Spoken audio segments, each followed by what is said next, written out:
जिनके यहाँ पितृदोष होता है, काल सर्प दोष होता है, वास्तु दोष होता है, उनको ज्यादा कुछ नहीं करना होना।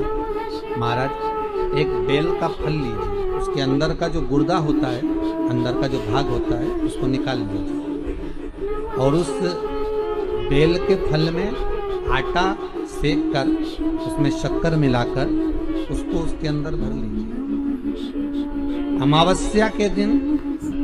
सुबह 10 बजे से पहले उसको अपने घर में घुमाने के बाद में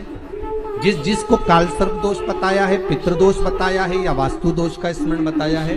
घर में सब दूर घुमाकर अपने परिवार का हाथ का स्पर्श कराकर पीपल के पेड़ के नीचे तक खड्डा खोदकर उस बेलपत्र के उस फल को दाब दीजिए। महाराज केवल एक अमावस्या करना रहता है,